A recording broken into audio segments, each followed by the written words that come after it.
schon gut gehen. Wird schon gut gehen. Ja. Alles schon gut. So.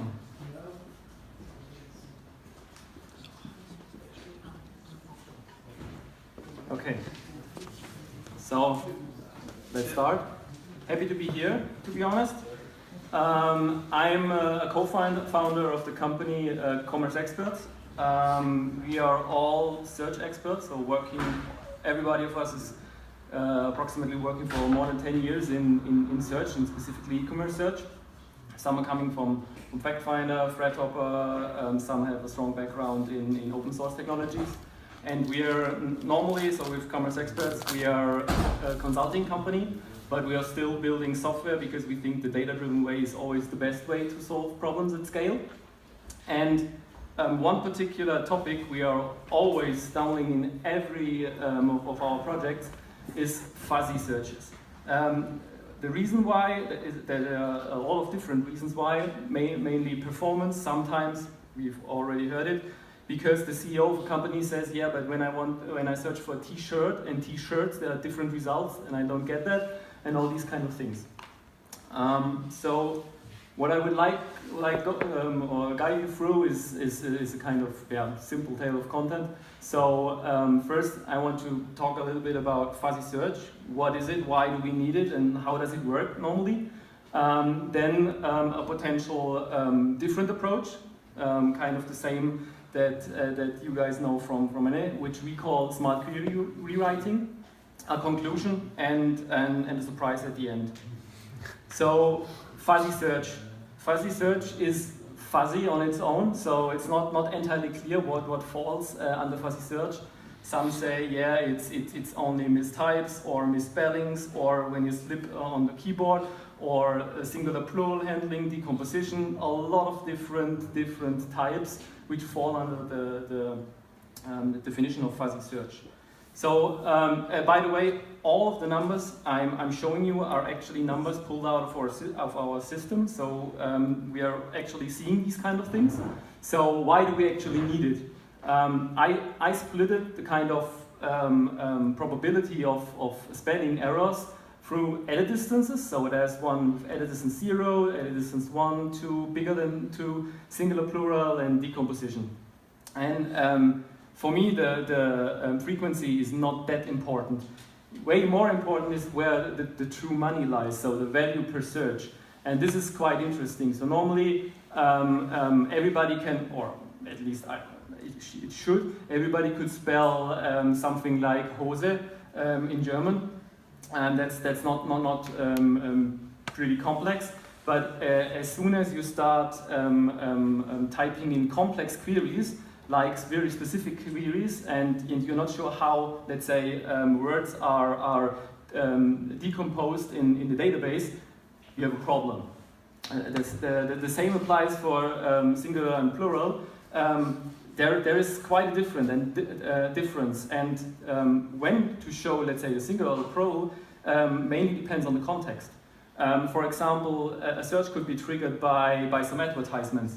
I saw it in like SpotCheck 1 year ago. They showed a nice backpack, and everybody was searching for backpacks. But what they essentially wanted to see is this backpack they just saw on the promo because it was cheap and it was a good deal. So context is very, very important in my opinion to understand the query. Another let's say area in the if you look at context is the device type.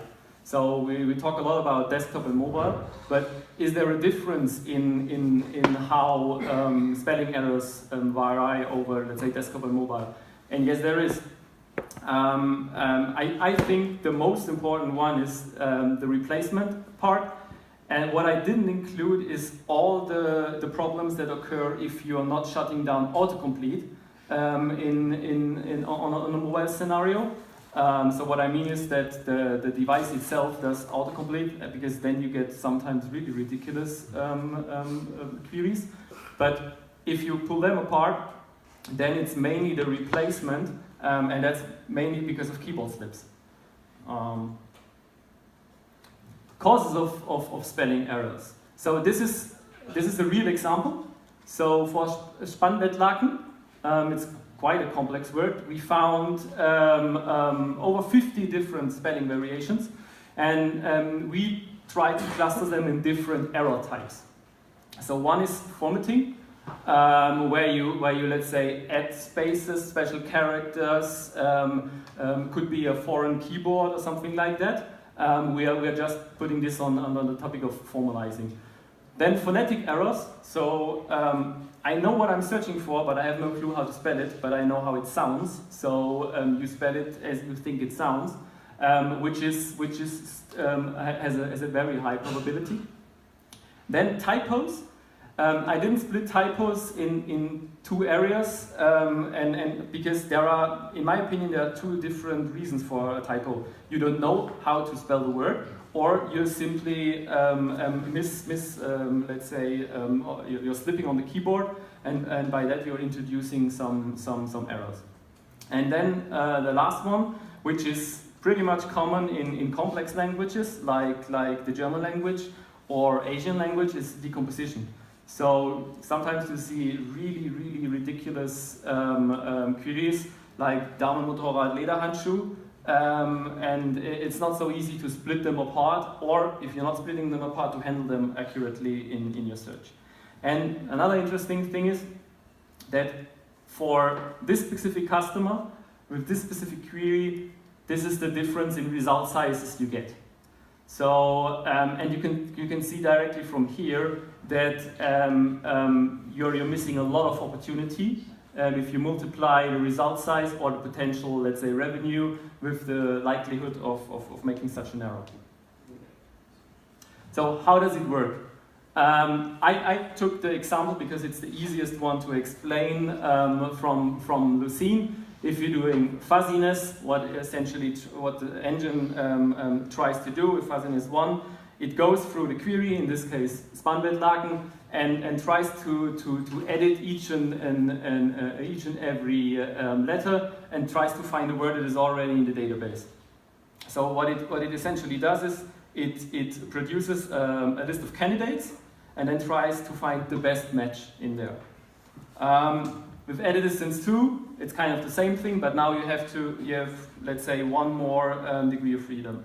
So the first thing generates approximately, with this query, 835 candidates, which is for a machine quite okay to handle.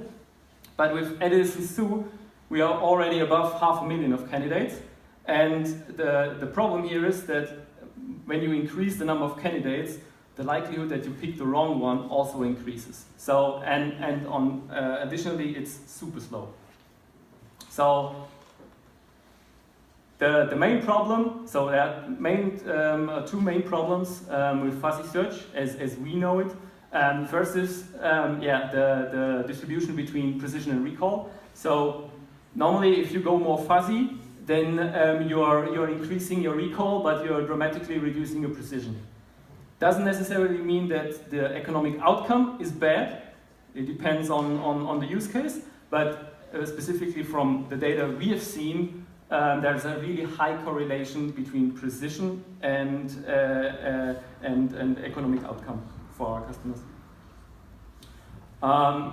For us, the more important problem is the performance, and it's really dramatically dropping. So if you have a short word and you go with fuzziness 2, and you have more than one word in the query, your throughput goes, I mean, it's almost zero compared to exact search. So the more yellow one is exact, and the more red one is fuzzy. And this I mean, it's not a problem on its own, but it takes away a lot of opportunities you have, because you could have.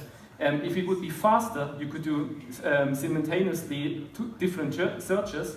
Let's say if you have an ambiguous term, and then try to mix and merge together the results, and then figure out, okay, what was more relevant or not. But if both queries are slow, and potentially one is even slower, so you have to wait until the second query is finished and gets back the results, then this is simply a no-go. So some observations for now. What it does, it searches for all possible candidates inside a given edit distance. On the other hand, the good thing is it's already natively implemented in Elasticsearch and Lucene. However, on the other hand, the negative side, yes, CPU usage and query response time is a really sensible thing you have to look at. And as soon as you put, let's say, complex queries together with fuzziness in a search engine, then sometimes these numbers can go through the roof. On the other hand, you may see inconsistent and not always relevant results. We've seen this earlier. And the reason why we developed what I'm showing you later is mainly skewed search analytics. I'm hearing the whole day that a good approach is to take, let's say, the top 100, top 500 search queries. But once we've applied our fuzzy matching, or let's say our technology stack on raw analytics and log data, we saw that sometimes 20% of the top 100 is different afterwards. Because we have all these different variations in the long tail, they get clicks, they get bought, but way less than the top ones. But if you aggregate them all together, so all queries with exactly the same meaning, but a different spelling, you get sometimes really, really different results. And that's important for us, because all of the ranking stuff or machine learning we are applying always needs some kind of feedback from the customer. And if I have, let's say, a low amount of feedback, I cannot come up with really significant results. But if I can aggregate stuff together, I can be sure, at least for the good clusters. We call them clusters. So what we're actually doing right now is we call it smart query writing. So what we do is we take in all the different logs we can get, and then we cluster similar queries. On the other hand, we are building, let's say, in this cluster of similar queries, we have the notion of master query. We call it master query, but it's a representative for this cluster. And we have algorithms that test and select the top n of this list. So essentially, for Spanbett-Laken, it could be that the right spelling and, okay, Spanbett-Laken is a bad example because there is no singular and plural, but imagine you have Hose and Hosen, you have no clue what is better. And you could have a clue right now, but what happens in 1 week, in 2 weeks, maybe when an ad comes in, so you need context. And for that, we added another layer that is testing the stuff. Then, if a query comes into the system like this, it is automatically mapped on what we call a master query. And the master query is then sent to the search engine. So we're doing all the stuff before the search is actually fired. I mean, as you can imagine, the real knowledge lies into how to cluster similar queries. So here we are using, I don't want to take the buzzword into my mouth, but at least it's machine learning together with, let's say, manually crafted algorithms that cluster the queries with the same meaning. And we do this by using the concept of controlled precision reduction. So it's a kind of staged process where we go, we first group together all the queries that have the highest probability of let's say here in this case, an exact match. So we directly aggregate all together. Then maybe fingerprint, lemmatization for names. For names is our, let's say, code representation of, let's say, a phonetic similarity algorithm. And then we have fuzzy match. So, and we go through that line and blow up the different clusters. Then, based on tracking, so this is, let's say, implicit feedback together with some business KPIs, we go through our clusters and select the right queries. The cool thing about this is, when you have a look at it, how it looks, so we call the overall product Search Hub. So you have your front-end search endpoint. You simply redirect it, so the Search Hub is kind of a proxy before it enters the real search engine. And what it has is, of course, a caching mechanism. So every query we've already seen, or we can directly map, we can directly send out a cached result because we already know the result. Then we have Smart Query. In Smart Query, you can hook in additional logic.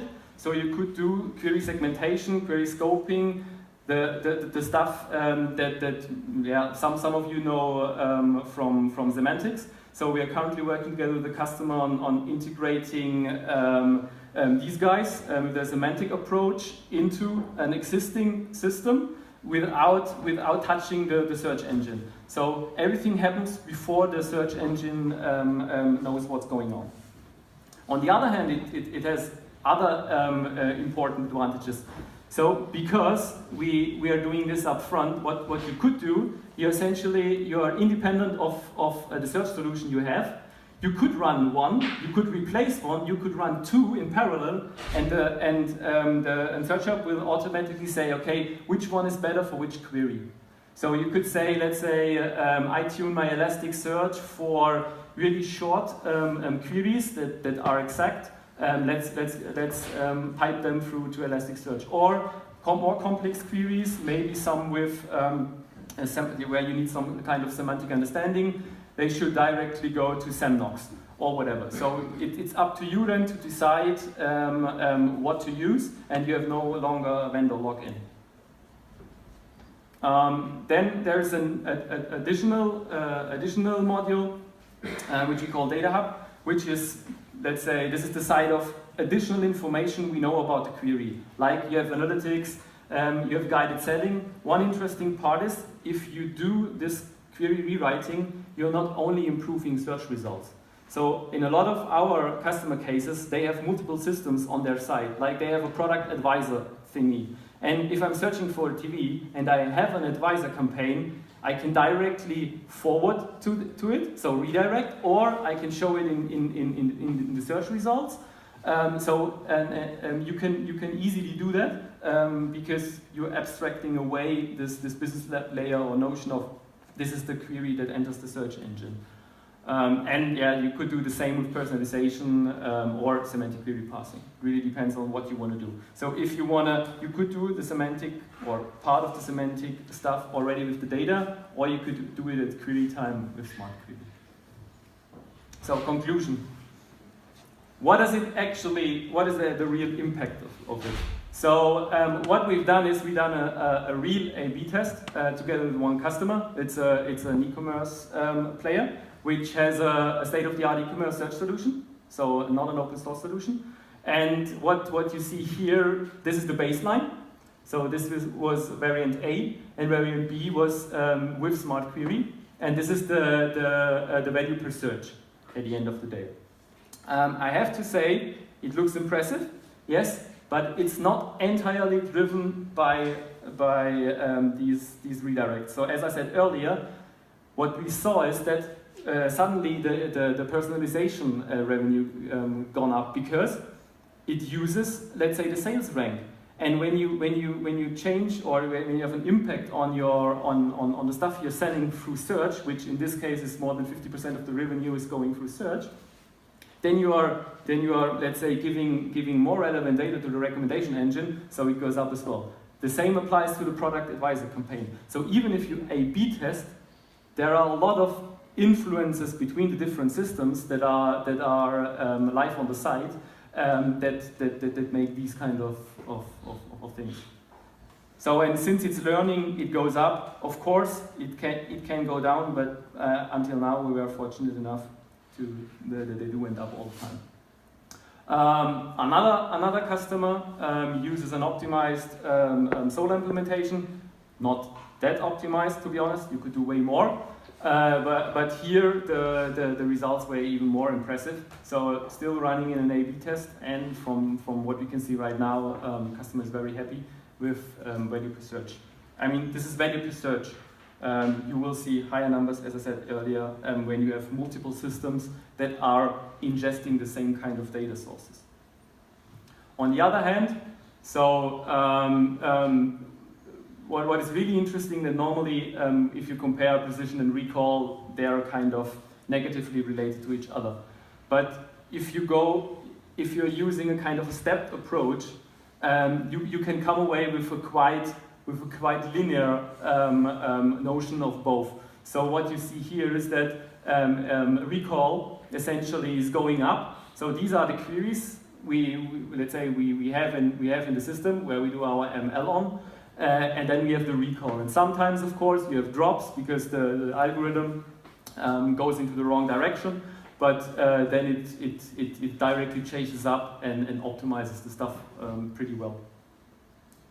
Really important, in my opinion, is this. So essentially, if you combine Smart Query together with let's say in this case Elasticsearch, you have for fuzzy, so there's no difference in performance anymore between, let's say, a fuzzy search and a non-fuzzy search, an exact search. And this gives you a lot of opportunities. So if you're not sure about a query, fire two. Take the results back, merge them, and then see what happens. You can do a lot of additional stuff on top of the query, make them more complex, because it's just damn simply fast, and it's really super fast. I mean, it's 80 operations per millisecond. So this is 80,000 operations per second. Observations. On one hand, it definitely provides more relevant results, because you have the full feedback loop coming from the real users. What are they actually doing and how are they behaving? You have consistent results, which is very, very important if for customers that curate their search pages. I've seen customers that having 20 people moving around boxes and optimizing a single search page. And there are ridiculous increases in revenue from these sites. But if you can put all the long tail queries also on this side, yeah, if I'm misspelling, let's say, red dress, or if I'm putting it together in one term, it dramatically increases the traffic on the site and therefore the economic outcome. So yeah, then of course reduce manual effort for curated search results. So curated, you can mix and match stuff together. We have seen it earlier in the Vortrag presentation, but there is additional stuff. I've seen customers, they have lists of synonyms of 2,000, 3,000, 5,000 synonyms. And if you have a look, what they are essentially doing is that I would say 80% of them are no synonyms. They are trying to force the engine to not handle a spelling mistake in the way that the engine would do it. And it's not a problem per se, but your inventory is changing, people are going away, and as soon as you have, let's say, two-word synonyms, then you are really screwed, because then you can have transitive matches and stuff like that, which you don't want to have. So improved query response time, I think that's clear. Consistent site search analytics, so you could do with the same technology, just ingest all your site search analytics data and get aggregated results out of it. So now we're coming to I think for you guys, the most important part. So what we want to do is, today we released our predict lib. So what this essentially is fast and accurate spell correction at scale. The cool thing about it is, okay, it's super fast. It has consistent index access, but on the other hand, it's truly language independent, and you have the ability to add new records to the index without any performance impact at runtime. This is really important. Who of you guys knows the library SimSpell from Wolf Grabe? Nobody. This is one of, all of this is based on that. This is one of the best implementations and it's open source in terms of edit distance I've ever seen. He has some really clever tricks, and most of the data structure is coming from there. Have a look at it, great stuff. So some benchmarks. So we have here in the yellow, so we have a test data sample, which is real user queries in the e-commerce domain, which we open source too, together with some benchmarks. This is how Lucene word correct does, Elasticsearch. There are e-commerce search vendors here. I cannot tell you who exactly this is, but there are two in there, and then there's SimSpell. So from the accuracy level, you can see there's a lot of difference, but the real interesting part is here in the performance. So SimSpell is in every case roughly 100 times faster than all of these other vendors. And I'm only talking about spell correction. I'm not talking about the full result. So this is the part before. Okay, but we said, okay, yeah, we could use this lib, but it still has some flaws we want to correct. So we added, changed, modified some of the let's say underlying calculations, and what we came up with is our predict. Yeah, I have a typo in my slide with the predict community edition and the predict enterprise edition. And here are some benchmarks. So we could increase the accuracy even further and be faster than SimSpell. And the predict community edition is open source. You get the link later on. And the enterprise edition, which specifically handles higher edit distance and the decomposition problem. So here, without a really noticeable decrease in performance, we can solve the decomposition problem without any kind of pre-indexing dictionary stuff. So it's a pure algorithm-driven thing which works really, really well. If you are interested, reach out. So, and what you'll get here, the predict lib as community edition. You can find it here, github.com, search hub, predict. Have a look, download it, comment, let us know what you think of it. It's purely written in Java, and as I said before, you also get some real life test data and accuracy benchmark tests. Questions? It was really quick. Cool stuff. Thanks. So just to understand, all of this magic happens like each time real time. There is no like dictionary. You don't generate dictionary of like candidates and match every time. No, what we essentially do, or what you can do, so the easiest thing is, even if you don't have any kind of product data, what you could do is just ingest the queries you have. First thing. So you could build such a system only with queries or fuel it with queries. You get better results if you combine both queries together with content data. Of course, you need to throw away all the, let's say, unnecessary stuff, but we have scripts for that.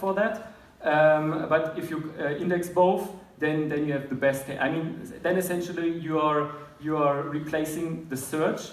It's then only faceted navigation or faceted search and sorting and stuff like that.